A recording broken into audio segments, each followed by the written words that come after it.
नमस्कार मित्रों, पौराणिक कथा के अनुसार एक बार देवी पार्वती ने महादेव के समक्ष सौसर खेलने की इच्छा प्रकट की। भोलेनाथ ने देवी के प्रस्ताव को स्वीकार कर लिया। सौसर का खेल शुरू हुआ। हर चाल में देवी पार्वती विजयी हो रही थी।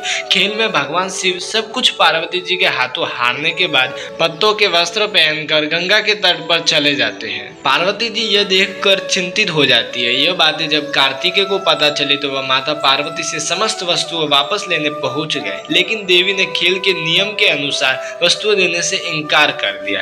फिर देवी पार्वती और कार्तिकेय जी के बीच खेल शुरू हुआ, जिसमें माता हार गई। कार्तिकेय शंकर जी का सारा सामान लेकर वापस चले गए। देवी पति वियोग से परेशान थी।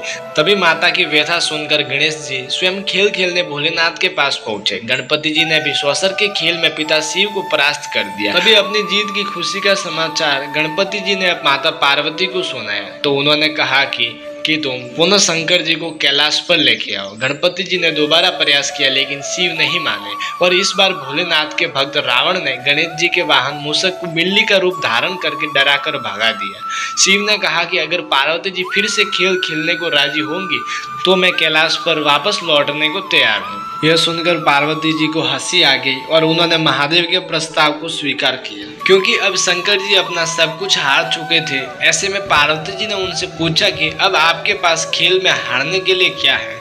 इस पर नारद जी ने अपनी वीणा और आदि सामग्री भगवान शिव को सौंप दी। खास बात यह कि इस खेल में भगवान विष्णु ने भोले शंकर की इच्छा से पासा का रूप धारण कर लिया था। अब खेल में भोलेनाथ हर बार जीतने लगे। गणपति जी महादेव और विष्णु जी की चाल समझ गए। उन्होंने सारा वृत्तांत माता को बताया तो वह भयंकर क्रोधित हो उठी।